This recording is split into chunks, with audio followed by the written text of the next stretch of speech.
taking time out on a beautiful Saturday afternoon to be in here, and it's much appreciated, as we said. I would imagine that when you thought about coming here today, you probably weren't thinking that social innovation and social entrepreneurship was going to lead to a discussion about farming here in Georgia.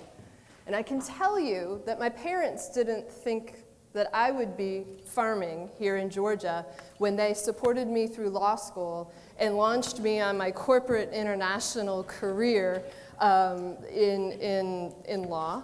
And honestly, when I was dressing up in my business suits and in my high heels, I didn't imagine that I would have spent this morning scrubbing my nails to get the dirt out from under them. We call it the farmer's French manicure, when you have like that white spot with a little layer of black underneath. So in all, this whole journey has actually led me to places that I never thought I would be. So my perspective really actually started out in looking at the global economy and seeing that big picture of global and thinking about how it attaches to local, that when you talk about the global economy, it's not out there somewhere, it's right here. If you look around the room, it's really obvious, right? We have people from all around the world right here in this room. Your research teams, your business folks, everybody really these days is all around the world. And it's really the same for agriculture. I know these are all small print. I like a lot of signs. The details aren't really that important. But what this tells you is on an agricultural perspective, those blue bars are the billions of dollars of agricultural products that are shipped out of the country each month.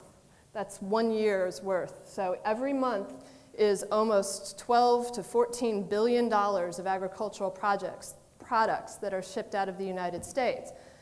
The red bars are the agricultural products that are shipped into the United States every month. So it's a little bit less, but we're still talking about billions of dollars. Georgia has agriculture as its #1 industry.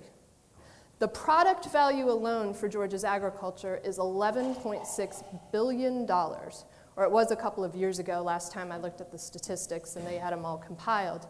The actual economic impact of Georgia agriculture is over $56 billion a year in the state of Georgia. So we know that agriculture is both a local experience here, maybe not right here in this room for some of you, but a local experience to Georgia, but also an international experience. At the same time, we know that there's a lot of conversation right now about both the global and the national food systems. We hear words like crisis. We hear things about, or statements about, and I don't know if you can read all of that, but let's see, one of them is off one of the blogs, alternate blogs, that says, 20 signs that a horrific global food crisis is coming. And then the next quote is from the World Bank, talking about the committees that they have set up to address the global food crisis. We have more blogs, whether it's less mainstream or it's more mainstream, from blogs to Time magazine, talking about people who are going hungry right here in the United States. Or even more intimidating, frankly, is this idea that is represented in this lower quote, that the United States can produce more food than we can possibly eat, and yet our environment's falling apart, our human rights, our labor rights, we're having serious problems, animals, people, and ultimately people, meaning the food that we're producing and the food that we're eating is not healthy. So whether it's Food Inc. in the movies you read, the books you look at, or movies you see, the books you look at, or it's celebrities that you might hear about, Michael Pollan or Alice Waters, we know that this whole food system conversation is really important. So if you go back to the economy piece of it, looking at that global economy and agriculture, there's some really basic things going on. In Georgia, where we're producing over $11 billion worth of agricultural products, the bulk of those products are basically being sent out of the state or out of the country to some other place outside of Georgia. And in return, the money is coming back in to Georgia. That's not too bad of a thing, right? I mean, $56 billion of economic impact here in Georgia, that's not too bad. But there's a problem, and the problem comes in because last time I checked, everybody in Georgia has to eat. And when you look at the model that comes with Georgia's eaters, it's a very different model. Because what's happening is that food is being produced, but it's not being produced here in Georgia, at least not the food we're eating. And now it's being shipped out of whatever state or whatever country it's being produced in, and it is coming over to Georgia. That's not so bad, we get to eat, right? But what's happening to Georgia's dollars? Georgia's dollars are being shipped out of the state, where they're helping someone else, which is not necessarily so bad, but they're not helping Georgia's economy. They're not working within Georgia's economy. What would happen if we changed that up and the food that was grown in Georgia, the agricultural products that were grown in Georgia, were actually sold in Georgia and were consumed in Georgia?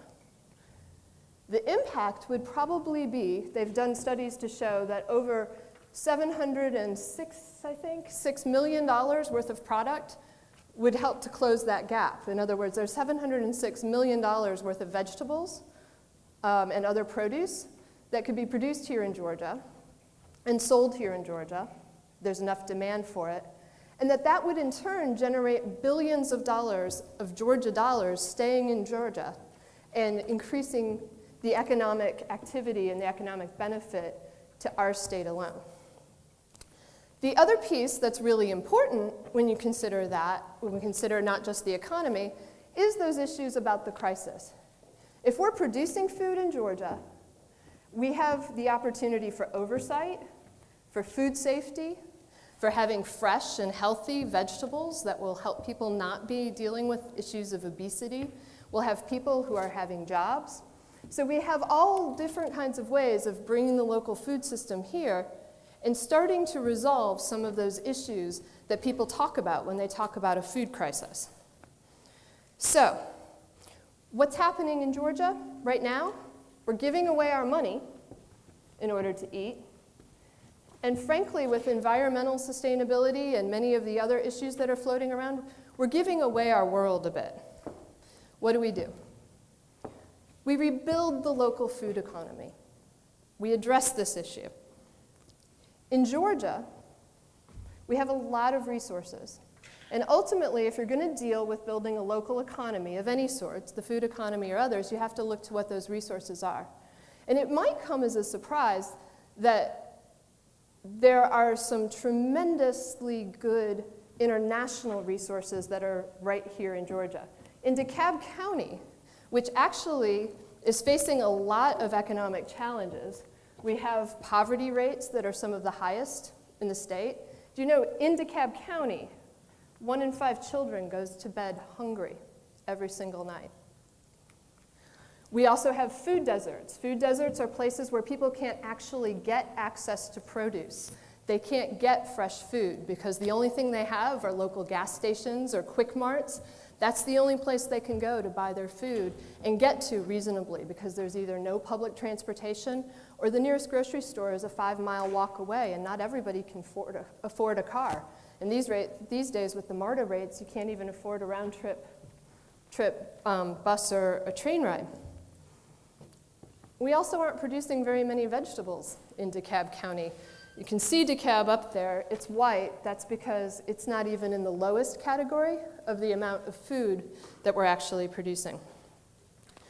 But despite all of these difficult challenges, we actually have one tremendous resource. We have multiple tremendous resources, but the one that I have focused on in my work has been the international farmers that have come to Metro Atlanta and have started new lives here. They've been forced here in most cases. They're coming here as refugees because of war, because of stories like the story that Derek told about being in Uganda. But those people often come from countries where local food systems were a way of life. They grew their own food, they sold their own food at the market, or they traded it. They cooked their own food. Everybody knew where your food came from, and everybody knew how to grow food. Here in Clarkston, it says, but Clarkston is about 15 miles away. I think many of you might have read the book Outcasts United. It tells a little bit of the story of the international refugee community that is right outside Metro Atlanta, so just on the other side towards Stone Mountain. We have people that come from all of these countries.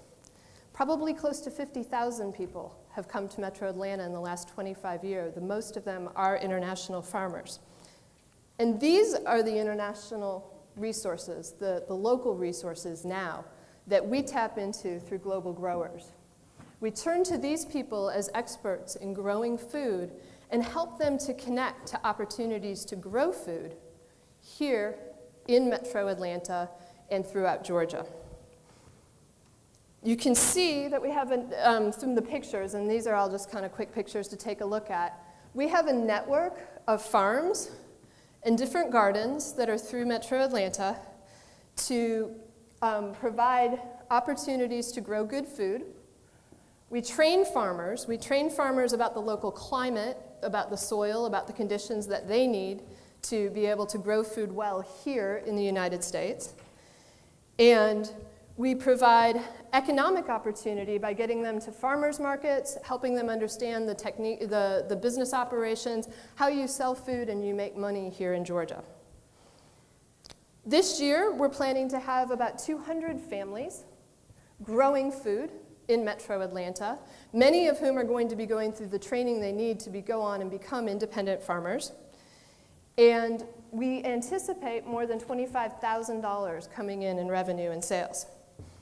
The entire operation has both a social and a business side to it. We're definitely a nonprofit in terms of providing training, providing access, but there's more going on there. In the social side of things, we're giving people an opportunity to integrate. Our first project started a couple of years ago. This is a shot from what we now call the Burundi Women's Farm. At the Burundi Women's Farm, the women have gotten together. They started out growing their vegetables here, and they have become highly successful, we think. And the ways that we can talk about that are around integration. Most of the women didn't have any English when they came to the United States, and now they're speaking English because they need it in order to make their business transactions, or they need it to consult with different farmers and local businesses. And in fact, some of the women said the first year, our site here is actually right across the street from a MARTA station, and they said, ooh, you know, we don't read and write in English. Getting on the bus or getting on the train is a little scary for us. We don't really want to do that. Well, we organized rides for people. We carpooled. We got people to the farm the first year. And after that first year, the women said, you know, we don't want to wait around for people to come pick us up. We want to learn how to get there. Can you teach us how to use MARTA? So we did. We went and we told them how to use MARTA, and we taught them how to use MARTA. They got comfortable with it. And at the end of the second year, they said, MARTA's good and everything, but we need to know how to drive. This whole, you know, getting around on the train and the bus, that's not really working as well as we'd like it to, so can you teach us how to drive? So you see that people who are coming to these new countries, or this new country, are developing the basic skills that they need. They're also transmitting, learning, these are just other shots from the garden, from the CSA. They're also getting a chance to share something about their culture. This is a shot that was recently taken by a national group called the Lexicon of Sustainability, talking about agricultural heritage, because growing food is as important to these people as having children, having families. It's just part of who they are and what they do. So we've really been able on the social side to work on issues of integration, cultural heritage, and ultimately inspiration. We've expanded now. We have 6 acres under production. There's a couple shots of new farm sites that we've got going on. There's one in Decatur and one in Stone Mountain. And ultimately, what we've been doing is really exploring different ways to deal with balancing the business with the nonprofit side. And that's both where the challenge and the opportunity comes in. Inherent in farming, there are tremendous business opportunities. With a $4,000 to $5,000 startup capital, you can develop a composting operation, a seedling business. It's very important for us to start these businesses in order to be able to make the organization sustainable and to continue generating new farmers. We also want to be sustainable in our practices, because that too both saves money and builds on the local system and the local environment.